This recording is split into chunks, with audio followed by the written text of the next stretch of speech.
Então, pessoal, dando continuidade aos nossos estudos sobre elementos armazenadores de energia, nós vamos falar sobre os indutores. Então, existem vários tipos de indutores, né?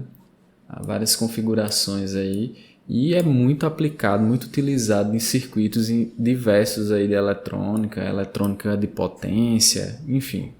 Então, a indutância ela é uma medida da capacidade de um dispositivo de armazenar energia na forma de campo magnético, certo?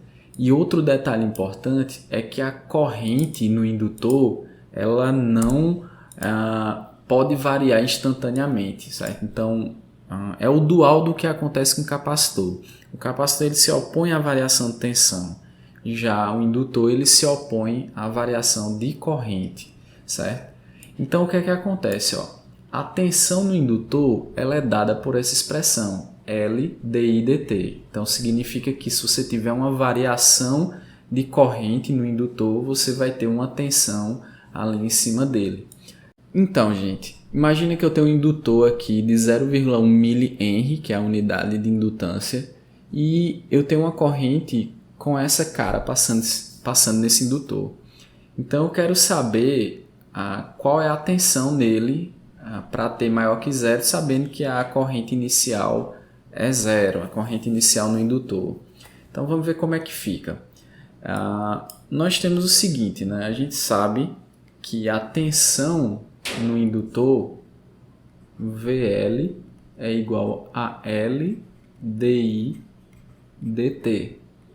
Então daqui, né, a gente já pode dizer que eu vou ter 0,1 vezes 10 a menos 3, que é o valor do meu indutor, que multiplica aqui a derivada da corrente, né?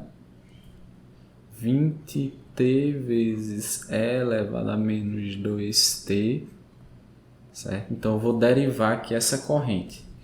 Bom, se vocês fizerem aí os cálculos, vocês vão observar que a VL vai ser igual a 2E elevado a menos 2t, que multiplica 1 menos 2t, certo?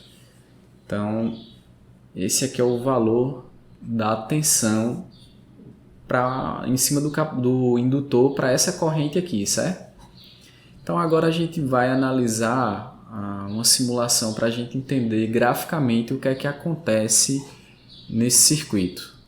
Bom, para isso a gente vai utilizar aqui o Scilab.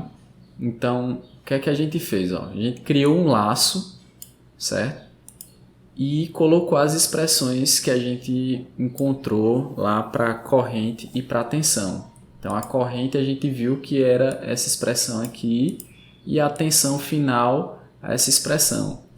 Então, esse K aqui, ele está incrementando, então eu estou criando um vetor I e um vetor V, onde eu estou armazenando esse cálculo aqui, certo? Então, no final eu vou ter um grande vetor, né, com os valores de corrente e de tensão. E também estou salvando aqui o tempo, né, para a gente plotar a corrente e tensão em função do tempo. E aqui basicamente os comandos de plotagem do meu sinal. Então vamos lá, vamos ver como é que fica. Bom, então basicamente esses são os gráficos de corrente e de tensão. Então veja que inicialmente a corrente aqui no indutor era zero, né? Eu não tinha corrente inicial. Aí apliquei aqui essa corrente, ele foi até um valor máximo, decresceu aqui e foi para um valor mínimo. É justamente essa característica exponencial aqui dessa corrente no indutor, né? Então, veja que eu tenho uma exponencial negativa, quando t tende a infinito, isso aqui vai tendendo a zero, certo?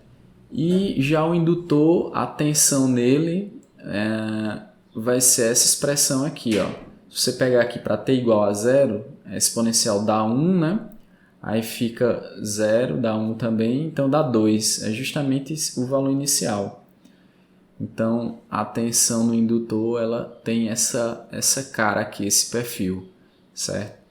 Então, gente, basicamente é isso com relação a essa parte de simulação. Então, vamos voltar agora para a gente entender outros aspectos do nosso capacitor. Então, com relação à energia no indutor, ela é 1 meio de Li ao quadrado. Bem tranquilo, né? Similar ao que a gente viu lá no capacitor.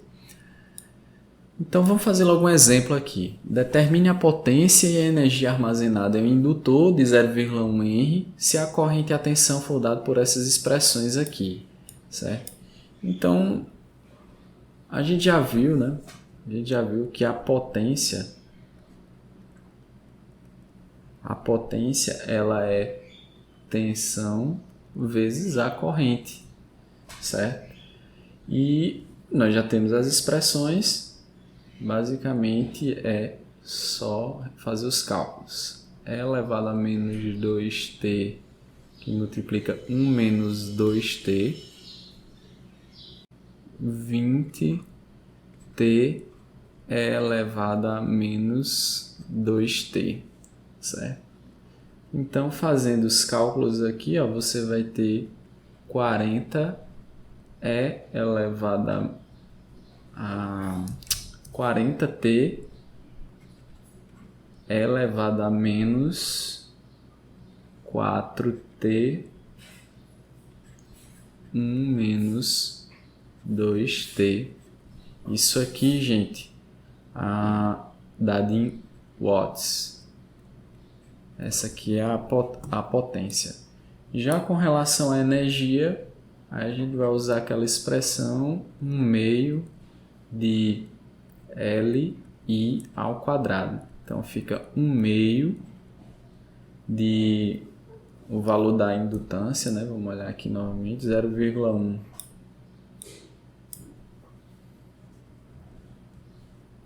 Então 0,1 I ao quadrado. Então 20t é elevado a menos 2t, isso aqui é ao quadrado. Então daqui a gente pode encontrar que a energia ela é 20t ao quadrado é elevado a menos 4t joules, certo? Confiram aí direitinho e basicamente é isso, de potência e energia. Vocês podem plotar os gráficos como a gente fez no exemplo anterior. E agora a análise para indutor em série e em paralelo. Vamos ver como é que fica, né? Então o que é que acontece? Ó? Indutores em série, eu tenho que as tensões, né, vão ser V1 mais V2 mais V3, certo?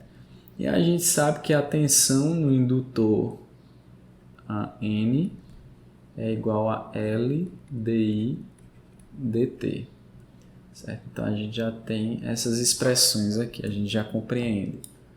Então como é que fica? Eu vou ter que V vai ser igual a L1 dI dt. Ó, veja que a corrente é igual, né? Porque eles estão em série. Então, vou colocar só I. Não precisa ser I1 e 2.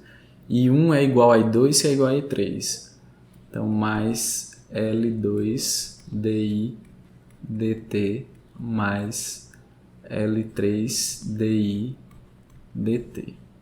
Então, isso aqui vai ser igual a L1 mais L2 mais L3 dI dt.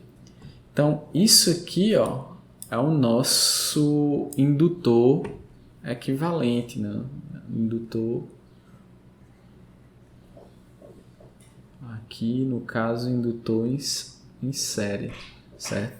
Então, em outras palavras, o indutor em série equivalente, né, vai ser o somatório para n igual a 1 até n de todos os indutores que estiverem em série. Então basta somar. Isso vai ser igual ao resistor, certo? E já quando eles estiverem em paralelo, vou deixar como exercício para vocês mostrarem que você vai ter 1 sobre LP igual ao somatório para n igual a 1 até n de 1 sobre Ln, certo? Então, basicamente, você vai ter a mesma coisa do resistor. Você vai tratar como se fosse um resistor. Então é isso, gente. Nós nos vemos na próxima aula. Valeu!